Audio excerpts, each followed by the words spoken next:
अस्सलाम वालेकुम वरहमतुल्लाह students, hope आप सभी अच्छे से होंगे। आज का जो हमारा वीडियो लेक्चर होने वाला है, ये क्लास 9th का साइंस का फिजिक्स का पहला चैप्टर जो है मोशन, इसी के बारे में होने वाला है। तो आज हम थोड़ा बहुत मोशन के बारे में सीखेंगे कि एक्चुअल में मोशन होता क्या है और इसके टाइप्स क्या है। तो बात करेंगे हम मोशन की और रेस्ट की। इन सिंपल टर्म्स में हम कहते हैं motion change of position of an object, यानी कि जब एक ऑब्जेक्ट की पोजीशन चेंज हो रही है। बस डेफिनेशन इतनी काफी नहीं है। अगर हमें मोशन और रेस्ट को, यानी कि अगर किसी ऑब्जेक्ट की पोजीशन चेंज नहीं हो रही है विद रेस्पेक्ट टू टाइम, या अगर एक ऑब्जेक्ट की पोजीशन चेंज हो रही है with respect to time but काफी नहीं है, तो मोशन और रेस्ट के लिए हमें सबसे इंपॉर्टेंट चीज जो है वो है रेफरेंस पॉइंट।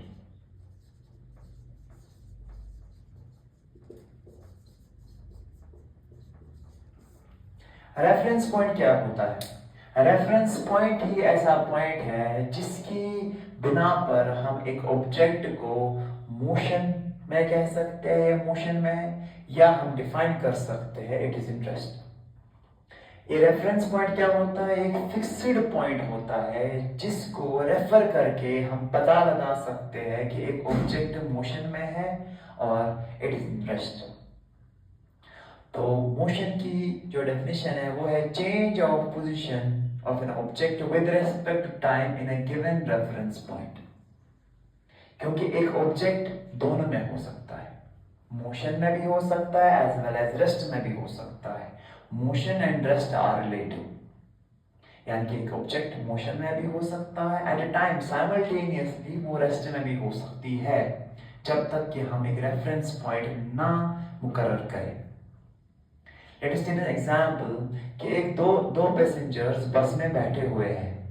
अगर हम एक पैसेंजर को दूसरे पैसेंजर जो आपस में जो बैठे हैं साथ साथ में, उनके रेफरेंस पॉइंट के हिसाब से, एक दूसरे के रेफरेंस पॉइंट के हिसाब से अगर हम बात करेंगे, तो एक के रेफरेंस पॉइंट में दूसरा रेस्ट में है और दूसरे के रेफरेंस पॉइंट में है पहला रेस्ट में, क्योंकि वो अपनी पोजीशन को चेंज नहीं कर रहे हैं with respect to time in a given reference point, जो रेफरेंस पॉइंट मैंने ले ली। अगर मैं रेफरेंस पॉइंट ले लूं, बाहर वाला कोई पैसेंजर होगा, बाहर वाला कोई ह्यूमन होगा, वो देख रहा होगा इस बस को। अब बस फॉरवर्ड मूव कर रही है, बस चल रही है, तो बस के अंदर जो पैसेंजर्स है वो भी अपनी पोजीशन को चेंज कर रहे हैं। तो in reference point two that person जो आउटसाइड द व्हीकल है, उसके रेफरेंस पॉइंट में ये दोनों जो है वो मोशन में है, क्योंकि बस मोशन में है। तो यानी कि साइमल्टेनियसली वो रेस्ट में भी आ गए और वो मोशन में आ गए, जब तक हमने रेफरेंस पॉइंट ना ली। तो एक ऑब्जेक्ट को रेस्ट और मोशन को डिफाइन करने के लिए we always need a reference point. So ये रेफरेंस पॉइंट आप बड़े ध्यान में रखेंगे। तो रेफरेंस पॉइंट ये होता है कि in reference to that fixed point, उस फिक्स्ड पॉइंट के रेफरेंस पॉइंट के हिसाब से हम ही मोशन और रेस्ट को डिफाइन कर सकते हैं।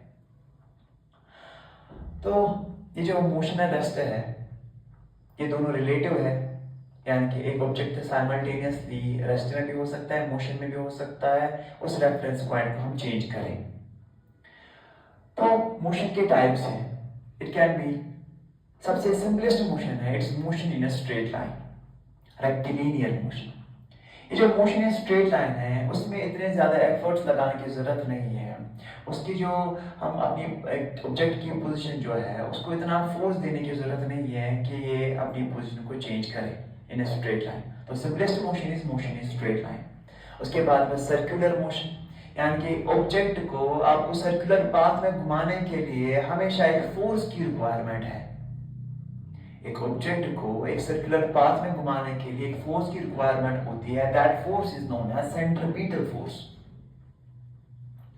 तीसरी मोशन जो है it's periodic motion, and periodic motion वो मोशन होती है जो रिपीट होती है itself after a fixed interval. जैसे हम चल रहे हैं, तो चलने के साथ साथ में आपके जो बाजू है वो रिपीट हो रहे हैं आफ्टर अ फिक्स्ड टाइम, तो that is known as periodic motion. Same घड़ी का जो पेंडुलम है वो रिपीट होता है after fixed time, that is periodic motion. एक हमारी मोशन और है, वो है वाइब्रेटरी मोशन। वाइब्रेटरी मोशन जो है वो ऐसी मोशन है जो वाइब्रेट हो जाए, टू एंड फ्रो हो जाए, बैक एंड फोर्थ हो जाए। एक और मोशन है वो है रोटेटरी मोशन। रोटेटरी मोशन वो मोशन कहलाता है जो अपनी एक पर्टिकुलर एक्सिस पर रोटेट करे। जो अपनी पर्टिकुलर एक्सिस पर रोटेट करता है, that motion is known as rotatory motion. तो सबसे सिंपलेस्ट मोशन है मोशन इन स्ट्रेट लाइन। अब ये मोशन इन स्ट्रेट लाइन है, it can be uniform, it can be non uniform. जो ये मोशन इन स्ट्रेट लाइन है, it can be uniform and it can be non uniform. क्या होती है uniform? Uniform motion वो मोशन होती है जब एक बॉडी जो है वो डिस्टेंस कवर करेगा equally in equal intervals of time. अगर मैंने लेट सपोज मैं चल रहा हूं तो मैं एवरी 5-5 मिनट, एवरी 5-5 सेकेंड्स के बाद मैं टाइम को नोट कर रहा हूं और अपनी डिस्टेंस को भी नोट कर रहा हूं। तो मुझे चल रहा है पता कि एवरी 5-5 मिनट के बाद मैं हमेशा 2-2 किलोमीटर कवर कर रहा हूं। यानी कि अगर मैंने टाइम इंटरवल ले लिया पोजीशन पॉइंट पर A, B, C, and D, 3 position मैंने ले ली, तो हर एक टाइम इंटरवल मैंने ले लिया 5-5 मिनट्स का, 5, 10, 15 मिनट, और हर मिनट में मैं देख रहा हूं मेरी जो डिस्टेंस है इट इज इक्वल। पहले मैं 2 किलोमीटर कवर कर लिए, देन उसके बाद 4 किलोमीटर, देन उसके बाद 6 किलोमीटर, यानी कि हर 5-5 मिनट में मैं 2-2 किलोमीटर कवर कर रहा हूं। When a body covers an equal distance in equal intervals of time, that is known as uniform motion. उसी को आप यूनिफॉर्म मोशन कहते हो। और नॉन यूनिफॉर्म मोशन जब एक बॉडी अनइक्वल डिस्टेंस करेगा in equal intervals of time. अब मैं फिर से घड़ी पे स्टॉप वॉच पे नोट कर रहा हूं कि एवरी 5-5 मिनट्स के बाद पहले मैं डिस्टेंस ज्यादा कवर कर ली, उसके बाद बहुत ज्यादा, उसके बाद कम कर ली, तो मैं हर एक 5 मिनट के बाद डिस्टेंस मेरी अनइक्वल है। That unequal distance in equal interval of time is known as non uniform motion.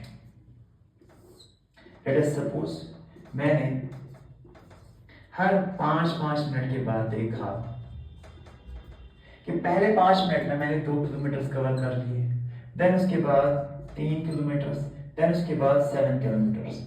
तो आप देखोगे पहले 5 मिनट में मैं 2 किलोमीटर कवर कर लिया, 2 + 1 3, उसके बाद और 5 मिनट मैंने 1 किलोमीटर कवर कर लिया, और उसके बाद 3 + 4 दैट इज 7, उसके बाद मैंने और 5 मिनट में 4 किलोमीटर कवर कर लिया। दैट इज मेरी डिस्टेंस अनइक्वल रही। जब एक बॉडी कवर करेगा unequal distance in equal interval of time, that is known as non uniform motion. तो motion straight line can be uniform, it can be non-uniform. When a body covers equal distance in equal interval of time, that is known as uniform. When a body covers unequal distance in equal intervals of time, that is known as non-uniform motion. यानी कि हमारा जो graph बनेगा इसका, it will be in between distance and time graph. यानी कि जब एक डिस्टेंस और टाइम, डिस्टेंस एंड टाइम के बिटवीन आप ग्राफ बनाओगे, आप इसी का ग्राफ बनाओ 5 मिनट्स, 10 मिनट्स एंड 15 मिनट्स, यहाँ पर 2 किलोमीटर, 4 किलोमीटर एंड 6 किलोमीटर, यानी कि हमारा जो ग्राफ बनेगा यूनिफॉर्म का, it will be a straight line. Uniform का ग्राफ जो बनेगा it will be a straight line, और यहाँ से हम नॉन यूनिफॉर्म का ग्राफ बनाएंगे 5, 10 एंड 15। पहले मैं 2 किलोमीटर किया, देन उसके बाद में 4 रखेंगे, उसके बाद में 6 रखेंगे, उसके बाद में 8 रखेंगे। पहले मैं 2 किलोमीटर कवर कर लिया, उसके बाद में और 5 मिनट में 3 किलोमीटर कवर कर लिया, उसके बाद में और 5 मिनट में 7 किलोमीटर कवर कर लिया। तो हमारा जो ग्राफ बनेगा it will be a curved line. हमारा जो नॉन यूनिफॉर्म का ग्राफ बनेगा it is a curved line. तो it was all about motion and its types. ये जो वीडियो लेक्चर था, होप आप सभी को समझ में आया होगा। अस्सलाम वालेकुम।